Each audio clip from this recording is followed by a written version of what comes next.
Everyone, welcome back to my channel. तो देखो, अभी तक जितना हमने आईएएस सपना की सीरीज़ में पढ़ा उसमें हम ओवरव्यू पढ़ रहे थे। जैसे कि हम एंशिएंट हिस्ट्री का ही इंट्रोडक्शन पढ़ रहे हूँ, है ना। हमने ये देखा कि उसको किसने लिखा, हमने ये देखा कि किसके क्या विचार थे, हमने ये देखा कि कार्ल मार्क्स कौन थे, है ना, जिन्होंने हिस्ट्री के बारे में थोड़ा बहुत हमको बताया। या फिर जो भी एक टाइम ऐसा था कि कम्युनलिज्म के बारे में बहुत ज़्यादा हवा फैली हुई थी इंडिया में, तो वो क्यों आई, इन सब के बारे में हमने डिस्कस किया। ठीक है, अब हम डिस्कस करेंगे जो मेन स्टार्टिंग होता है हमारा एंशिएंट हिस्ट्री का, जहाँ से हम कहते हैं कि शुरुआत हुई, है ना। वो कौन सी शुरुआत, कहाँ से शुरुआत हुई थी? हमारी स्टोन एज से। ठीक है, तो आज हम डिस्कस करेंगे स्टोन एज के बारे में। ठीक है, तो let's begin our topic stone age culture IAS Sapna part 10th। ठीक है, तो पहले इंट्रोडक्शन में देख लो। तो जो जियोलॉजिस्ट होते थे, जियोलॉजिस्ट होते हैं, जियोलॉजिस्ट कौन होते हैं? जो जियोलॉजी पढ़े। ठीक है, हमेशा ये याद रखना कि लॉजी मतलब होता है स्टडी और लॉजिस्ट मतलब होता है पढ़ने वाला। ठीक है, तो जो ज्योग्राफी के बारे में पढ़ते थे, सॉइल, प्लांट, वाटर, इन सब के बारे में पढ़ते थे, उन्होंने स्टडी करके ये बताया कि जो हमारी अर्थ है उसकी एक फ़िक्स एज बता दी, जो थी 4600 मिलियन ईयर्स अगो। मतलब सोचो कितनी पुरानी जो है हमारी अर्थ है। तो उन्होंने एक फ़िक्स एज बताई कि जो हमारी अर्थ है वो 4600 मिलियन ईयर्स अगो में है, जो बनी है। ठीक है, उसके बाद इन्होंने फॉसिल्स ढूंढने शुरू किए ह्यूमंस के। अब देखो, जब हम हिस्ट्री पढ़ते हैं, अगर तुम लोगों को याद होगा, तो जब हम सोर्सेज ऑफ हिस्ट्री में बात कर रहे थे लिटरेचर की, तो तुमको याद होगा कि जब ये हमारे इंडियन जो लोग थे जिन्होंने इतिहास के बारे में लिखना शुरू किया था, तो वो origin of space, origin of universe, इन सब को भी हिस्ट्री मानते थे। ठीक है, पर जब हम हिस्ट्री की बात करते हैं तो हम सिर्फ वहाँ से हिस्ट्री पढ़ना शुरू करते हैं जहाँ से ह्यूमन इवॉल्व हुए। ठीक है, इसको हम कहते हैं हिस्ट्री। और हिस्ट्री के पहले एक फेज़ हम पढ़ते हैं जिसको हम कहते हैं प्री हिस्ट्री। प्री हिस्ट्री का क्या मतलब होता है? प्री हिस्ट्री का मतलब वो टाइम होता है जब आपको कुछ लिखा हुआ नहीं मिला, जब आपको सिर्फ कुछ एविडेंस मिले हैं, वो सब उनके बेसिस में आप बातें करते हैं, आपको एग्जैक्टली नहीं पता क्या हुआ, तो आप उनको क्या कहते हैं? Pre history. ठीक है, तो ये टर्म याद रखना। तो जो ये स्टोन एज है ना, इसमें कुछ चीज़ें प्री हिस्ट्री की हैं और कुछ पोस्ट हिस्ट्री की हैं। तो जब हम स्टोन एज की पर्टिकुलरली बात करते हैं तो हम उसको प्री हिस्ट्री में कंसीडर करते हैं। ठीक है, तो हम हिस्ट्री कहाँ से पढ़ते हैं? जहाँ से इंसान पैदा हुआ, जहाँ से हमको इंसानों के बारे में पता चलना शुरू कर दे। ठीक है, तो जो fossil of earliest human being, मतलब हमको जो सबसे पुराना आदमी का कंकाल मिला है, फॉसिल मिला है, वो कहाँ मिला है? वो मिला है अफ्रीका में। ठीक है, और वो कितने साल पुराना है? 4.2 मिलियन ईयर अगो। अगर तुम इस हिसाब से देखो कि चलो जो सबसे पुराना आदमी होगा वो 6 मिलियन ईयर अगो में मान लो पैदा हुआ होगा। ठीक है, तो तुम देख रहे हो कितना टाइम लगा इवोल्यूशन होने में। अर्थ बनी 4600 मिलियन ईयर अगो और हमको पहला इंसान मिल रहा है 5 मिलियन ईयर अगो में। कितना ज़्यादा डिफरेंस है ना। तो ये चीज़ें याद रखना कि एवोल्यूशन में बहुत टाइम टेकिंग फिनोमेना है। ठीक है, इसीलिए जैसे अगर अभी आप बात करते हो ना, तो एक कॉन्सेप्ट आया था कुछ टाइम पहले कि रोबोट्स कहीं सुपीरियर ना हो जाए इंसान से। तो किसी ने एक चीज़ बोली थी कि गलती रोबोट्स की नहीं है, रोबोट्स अपने टाइम के साथ क्या हो रहे हैं? इवॉल्व हो रहे हैं। ह्यूमन एवोल्यूशन बहुत टाइम लेता है, इसलिए आदमी इतना तेज़ी से इवॉल्व नहीं हो पा रहा है जितना तेज़ी से रोबोट इवॉल्व हो रहे हैं। तो हो सकता है कि जो रोबोट हैं वो ज़्यादा इवॉल्व हो जाएं एक टाइम पे ह्यूमंस में। ये कॉन्सेप्ट आया था, है ना। तो ये चीज़ें याद रखना, एवोल्यूशन टेक टाइम, और छोटा सा टाइम नहीं, बहुत सारा टाइम, बहुत ज़्यादा सारा टाइम। ठीक है, फिर जो पहले के ह्यूमन हुआ करते थे उनकी जो हाइट होती थी वो छोटी होती थी, और उनका ब्रेन, जो क्रेनियल कैपेसिटी कहते हैं, क्रेनियल कैपेसिटी, वो भी क्या होती थी? छोटी हुआ करती थी। और बड़ी अचंभों की बात है कि जो होमो सैपियंस है, मतलब हम लोगों के पहले जो ह्यूमंस हुआ करते थे, है ना, ऐसा मतलब देखो, एक बंदर था, उसके बाद पहला ह्यूमन बना, फिर दूसरा ह्यूमन बना, फिर तीसरा ह्यूमन बना, ऐसे बहुत सारे ह्यूमन बनते गए और उसके बाद हम बने। ठीक है, जिसको हम कहते हैं होमो सैपियंस। ठीक है, उसके पहले वालों को कुछ और नाम देते हैं। ठीक है, रामापिथेकस हो गया, इन सबों का नाम होता है। ठीक है, तो जो हमसे जस्ट पहले वाले थे निएंडरथल मैंस, वो जो ह्यूमन थे उनका जो क्रेनियल कैपेसिटी था वो हमसे ज़्यादा था। ठीक है, बाकी और जितने भी ये पहले के थे, इनका क्रेनियल कैपेसिटी मतलब ब्रेन का साइज़, और जो ओवरऑल बॉडी साइज़ था वो क्या था, छोटा था। ठीक है, ये चीज़ याद रखना। The fossil founts in Africa और चाइना, चाइना में हमको मिला है जावा समृद्धा। ये भी एक मतलब वो जैसे हम होमो सैपियंस है वैसे ही एक टाइप ऑफ इंसान थे जिनका नाम जावा समृद्धा था। ठीक है, and south Europe portrays the various stages and periods of human devolution. ठीक है, एवोल्यूशन।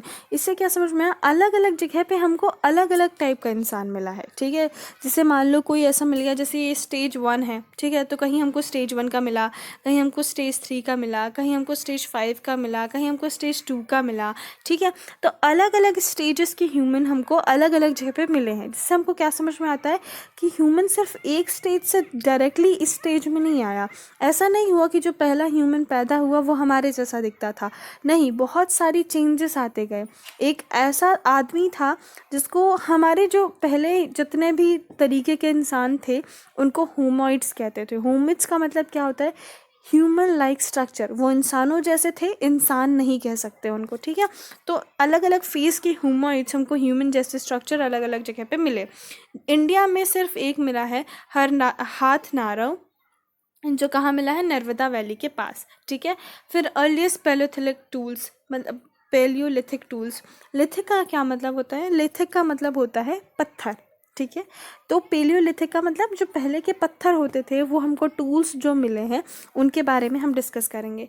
ठीक है, तो जो the stage of human development started at the time when human people began to use tool for their aids. जब human का development होना शुरू किया, देखो पहले इंसान थे पर उनके बारे में हमको कुछ ऐसी चीज़ नहीं पता चलती कि ये लिखने लायक चीज़ है। कोई इंसान ज़िंदगी में पैदा हुआ, कहीं से खाया पिया और मर गया, डू यू थिंक कि उनके बारे में कुछ लिखने के लिए ज़्यादा होगा? नहीं, क्योंकि उससे हमको कुछ ज़्यादा जानकारी नहीं मिलती। हमको सिर्फ ये पता चलता है कि एक इंसान हुआ करते थे, वो किसी तरह अपना जीवन जी के मर जाते थे। There is nothing to know about them. ठीक है, बट धीरे धीरे हमको कब से पता चलना शुरू हुआ कि वो धीरे धीरे इवॉल्व डेवलप हुए। और जब इंसान डेवलप होता है तो उसकी क्रेनियल कैपेसिटी भी डेवलप होती है, वो अपने उसके दिमाग में भी चीज़ें डेवलप होना शुरू होती हैं। ठीक है, तो जब वो इंसान थोड़ा थोड़ा जानना शुरू किया तो उन्होंने स्टोन को यूज़ करना शुरू किया, पत्थरों को यूज़ करना शुरू किया। ठीक है, एक छोटा सा बच्चा भी होता है, अगर उसको खुद को बचाना है तो वो पत्थरों का इस्तेमाल करता है, वो पत्थर से लोगों को मारता है अगर उसके सामने पत्थर पड़ा मिल जाए उसको, है ना। तो ऐसे ही लोगों ने क्या किया, स्टोन का जो यूज़ है वो करने लग गया। और जब से उनकी एड के लिए, एड मतलब उनकी हेल्प के लिए, जैसे कोई हिरण आ गया, उन्होंने पत्थर से उठा के हिरण को मार दिया। ठीक है, या फिर पत्थर को उन्होंने डिफरेंट शेप दिए ताकि हिरण ज़्यादा जल्दी मर जाए, है ना। तो इन सब के बारे में उन्होंने सोचना शुरू किया। और जब भी तुम ऐसी कुछ चीज़ें सोचते हो ना जिससे तुमको हेल्प मिल जाएगी, तो वो जनरली रिलेटेड होती है साइंस से।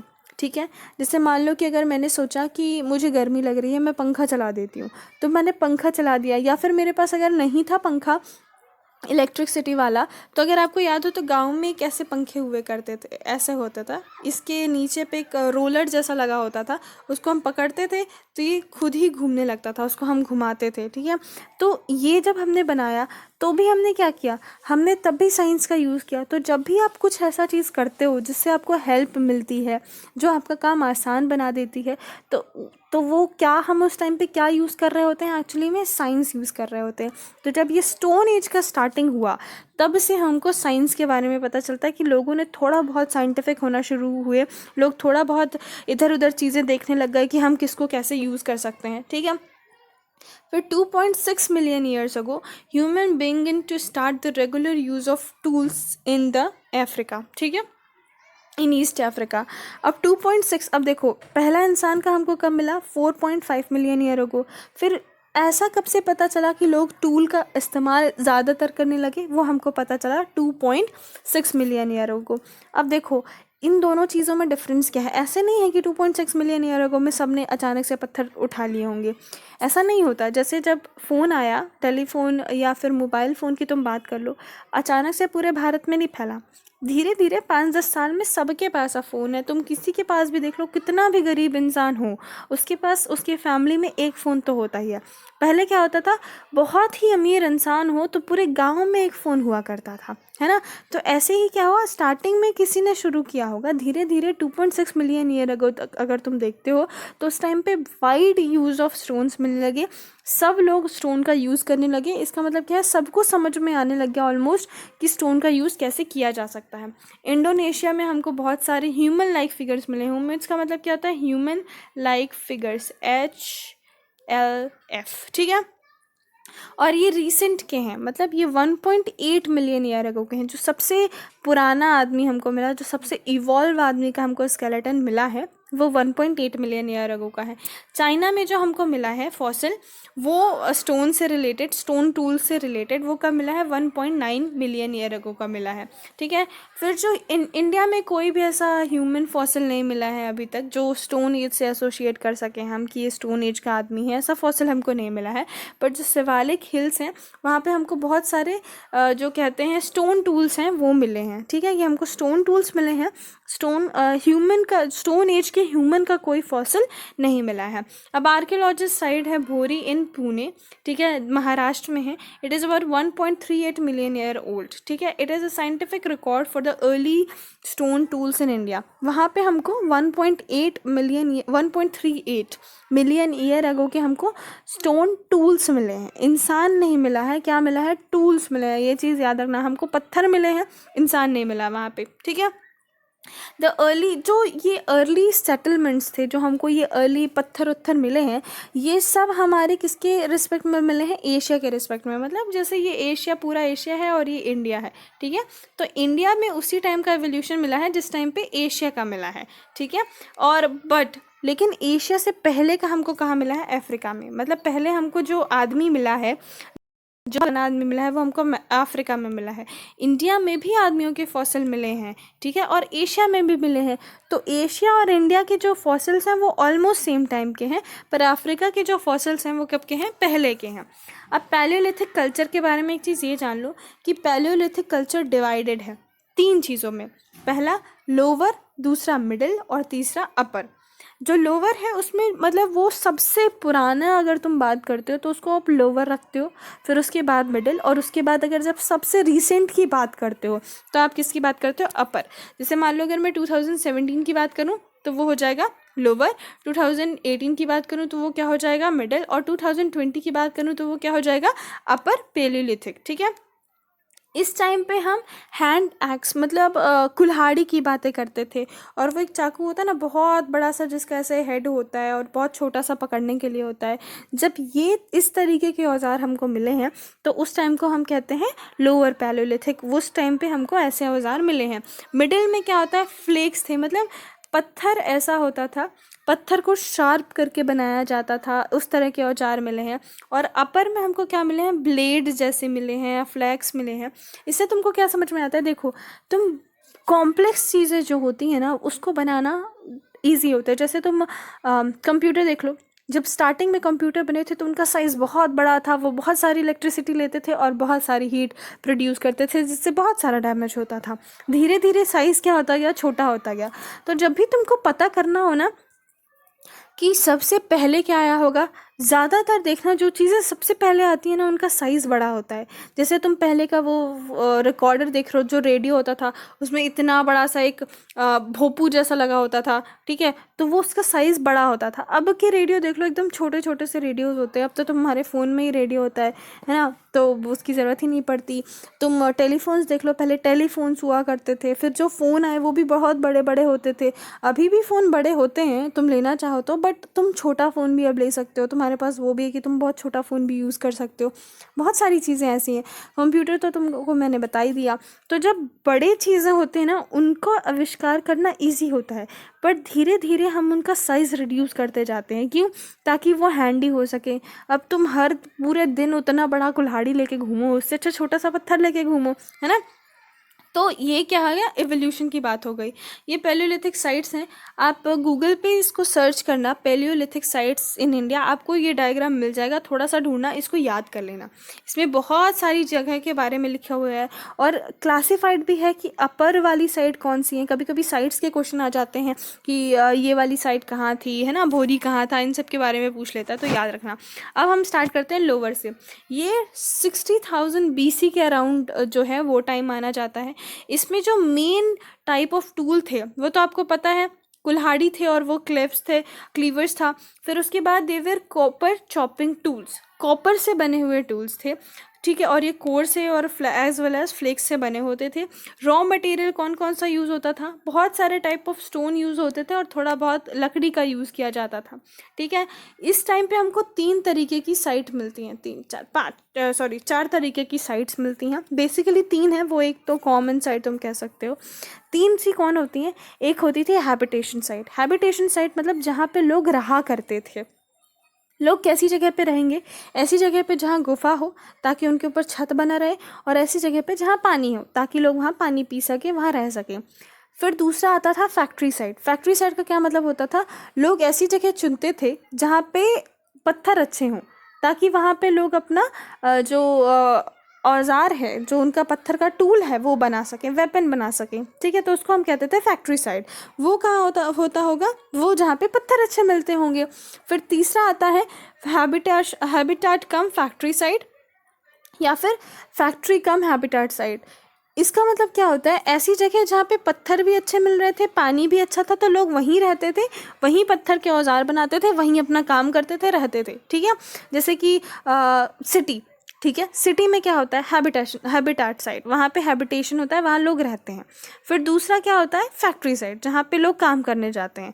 हैबिटाट कम फैक्ट्री साइड या फैक्ट्री कम हैबिटेट साइड क्या बोल सकते हैं? ऐसा टाउनशिप जो फैक्ट्री का हो, ठीक है। जैसे एनटीपीसी का टाउनशिप है, तो एनटीपीसी के टाउनशिप में क्या है? फैक्ट्री है, मतलब एक फैक्ट्री है जहाँ पे लोग जाते हैं, काम करते हैं, और उसका टाउनशिप है तो वहाँ लोग रहते भी हैं, है ना। तो ये 3 तरीके की साइट होती थी। एक जो चीज़ लिखी है ओपन एयर साइट, इसका मतलब क्या होता था कि खुली जगह, केव्स नहीं है, खुली जगह। तो कभी कभी लोग खुली जगह पे भी रहते थे, क्योंकि तब लोगों को इतना ज़्यादा डेवलप नहीं थे लोगों का दिमाग, तो कभी कभी लोग खुली साइड पे भी रहते थे। ज़्यादातर जो काम होता था, जो फैक्ट्री साइट होती थी, वो ओपन एरिया में होती थी, ठीक है। फिर इसमें क्या है? इसमें कुछ जैसे प्लेन्स ऐसे हैं, ठीक है, जैसे कि इंडस और सरस्वती, ब्रह्मपुत्रा, गंगा, इनके बगल का जो एरिया है ना, यहाँ पे लोग ज़्यादातर रहते नहीं थे। यहाँ पे ज़्यादातर लोग ये स्टोन वाला काम नहीं करते थे, रहते थे, पर ये फैक्ट्री साइट्स नहीं हुआ करते थे, क्योंकि यहाँ पे अच्छे स्टोन्स नहीं मिला करते थे, ठीक है। लोअर पैलोलिथिक साइट्स की इतनी सारी जो है ये एग्जाम्पल हैं, इनको याद रखना। ये भी हैं इन साइट्स के एग्जाम्पल, उनको भी याद रखना। मैंने सारे जितने भी मुझे मिले हैं, मैंने सबका नाम लिख दिया है। अगर तुम ध्यान से देखोगे ना, इससे ज़्यादा तो पूछता भी नहीं है, ठीक है। तो एक बार इनको ज़रूर याद करके जाना। फिर आता है मिडिल का मतलब तुम समझते हो, ये 1500 मतलब 150,000 साल, 150,000 BC से 40,000 BC तक रहा। देखो, अगर तुमको ये समझ में नहीं आ रहा, हमेशा हम क्या कहते हैं? 2018 से 2019, कम से ज़्यादा, ठीक है। लेकिन पढ़ने में तो ये ज़्यादा लग रहा है, ये कम लग रहा है। तो ये जो डेट्स है, ये गलत नहीं लिखी हुई हैं, इनके पीछे एक रीज़न है, वो रीड करना कि ये क्यों है, ठीक है। और ये ज़्यादा से कम नहीं, कम से ज़्यादा ही डेट्स लिखी हुई हैं, पता चल जाएगा तुमको, ठीक है। अब इस टाइप पे क्या होता था, तुमको पता ही है, मैंने बता दिया कि फ्लेक्स बनते थे, ठीक है, और ब्लेड्स बना करती थी, ठीक है। उसमें बहुत सारे ऐसा करते थे, एक पत्थर ये है, दूसरा पत्थर ये है, इस पर रख के तीसरे पत्थर को जो है वो डिज़ाइन किया जाता था, ठीक है। और इसके जो हमको टूल्स मिले हैं, वो कहाँ कहाँ मिले हैं? Deccan, Rajasthan, Maharashtra, Tamil Nadu, Karnataka and Orissa. Important sites, फिर से साइट्स के नाम याद कर लेना। इसमें आपको बहुत सारी साइट्स मिलेंगी, ठीक है। मैंने जितनी भी साइट्स हैं इंडिया में, सबका नाम लिखा है। तो आप एक काम ये कर सकते हो कि आप, जैसे भीमबेटका है, भीमबेटका के रेफरेंस में बहुत सारे क्वेश्चन आ सकते हैं, है ना। तो आप अगर चाहो तो आप क्लासीफाई करके पढ़ सकते हो, और अगर आपके पास एक्स्ट्रा टाइम है तो आप सारे रट लो, है ना। सारे रटने से अच्छा कुछ होता नहीं है, मतलब याद रख लो। फिर अपर में आपको पता चला कि अपर जो पीरियड है वो कब से कब तक? 9000 से 8000 तक था, ठीक है। इसमें बहुत छोटे छोटे इन्वेंशंस होने लग गए थे। कैसे इन्वेंशंस? जैसे कि आग जलाना, चाकू बनाना, ठीक है। इन सब का इन्वेंशन, छोटे छोटे इन्वेंशन होने लग गए थे। लोग थोड़ी थोड़ी मेथड्स निकालने लग गए थे काम इजी करने के लिए, व्हील्स बनाने लग गए थे, ठीक है। इसमें जो कॉन्सेप्ट ऑफ कंपोजिशन टूल्स अब डेवलप्ड। कंपोजिट टूल्स का मतलब क्या होता था? अभी तक हमने ये देखा कि एक ही टूल से जो है वो काम हो जाता था, पत्थर से ही। धीरे धीरे लोग ज़्यादातर पत्थर मिला के करने लग गए। इसमें एक बहुत जो हमको बहुत अच्छा काम मिलता है, अपर पेलियोलिथिक का, वो मिलता है जो शक्ति है, मतलब एक ऐसी चीज़, एक फीमेल प्रिंसिपल जो है वो फॉलो करते थे। उसके नीचे एक चबूतरा बनाया गया था रूबल का। रूबल क्या होता है? सर्च करना, ठीक है। उसका एक चबूतरा बनाया गया था और ये जो वर्क था उसको बहुत ज़्यादा सिग्निफिकेंट माना जाता है, ठीक है, क्योंकि जो रूबल था it is platform with its unique stone was made by the group of final upper paleolithic hunter और गैदरर्स। जो हंटर और गैदरर्स होते थे उन्होंने ये बनाया था। और इसके बीच में एक natural stone in the upper platform found on the top, एक अच्छा सा जो सेंटर में एक वो रखा था, पत्थर रखा था। अब अपर पेलियोलिथिक साइट्स ये सब हैं, याद रखना। और बहुत सारी हमको मिली हैं, Uttar Pradesh, Rajasthan, Madhya Pradesh, Andhra Pradesh, Maharashtra. Upper paleolithic sites were lately found about 45,000 to 10,000 BC। बस, ज़्यादा इसमें कुछ है नहीं। स्टोन एज में वैसे भी जब तुम पढ़ोगे तो तुमको रियलाइज़ होगा बहुत कॉमन सेंस वाली बातें हैं, पर वो इम्पॉर्टेंट है, याद रखना। जो चीज़ें इंपॉर्टेंट है उनमें से क्या है, उनमें से ज़्यादा इम्पॉर्टेंट है डेट्स। अभी आपने अगर पढ़ेंगे आप धीरे धीरे तो आपको पता चलेगा। जैसे क्लास 6 की NCERT पढ़ना, चैप्टर 1, उसमें बहुत सारी चीज़ें ऐसी मेंशन है कि पहली शीप जो है वो कहाँ रखी गई थी, कहाँ पेट की गई थी, ठीक है। सबसे पहले जो जानवर जो यूज़ किया गया था, मतलब जो पेट किया गया था ह्यूमन के द्वारा, वो कौन सा था, हमको कौन कौन से क्रॉप कहाँ कहाँ मिली हैं, है ना। तो ये सब चीज़ें याद रखना बहुत ज़रूरी है, क्योंकि ज़्यादातर चीज़ें MCQ जैसी हैं, ज़्यादातर चीज़ें मैच द फॉलोइंग जैसी हैं, ज़्यादातर चीज़ें ऐसी हैं कि 1 वर्ड आंसर बता दो इसका, है ना। बाकी अगर इसके लॉन्ग क्वेश्चन आंसर्स आएंगे ना, I am telling you, long answer question तो आप ऐसे लिख सकते हो कि पहला आदमी रहा होगा, उसको ठंड लग गई होगी तो उसने आग के बारे में सोचा। It is very easy, you need to have that basic concept याद रखना। दूसरी चीज़ें ये हैं कि जब भी आप IAS की तैयारी करते हो तो आपको ये चीज़ें याद रखनी चाहिए कि अगर आप कोई एक कॉन्सेप्ट पढ़ रहे हो ना, जैसे आप इंग्लिश के बारे में पढ़ रहे हो, तो ये याद रखो कि उसमें कितनी डिफ़िकल्टीज रही होंगी, और एज अभी की सिचुएशन छोड़ के उस सिचुएशन में जीने की थोड़ी कोशिश करो कि कैसा रहा होगा, ताकि आपको ज़्यादा समझ में आए। तो that's all for today. I think आपको पसंद आया होगा। Live life, love life, take care, thank you, bye bye.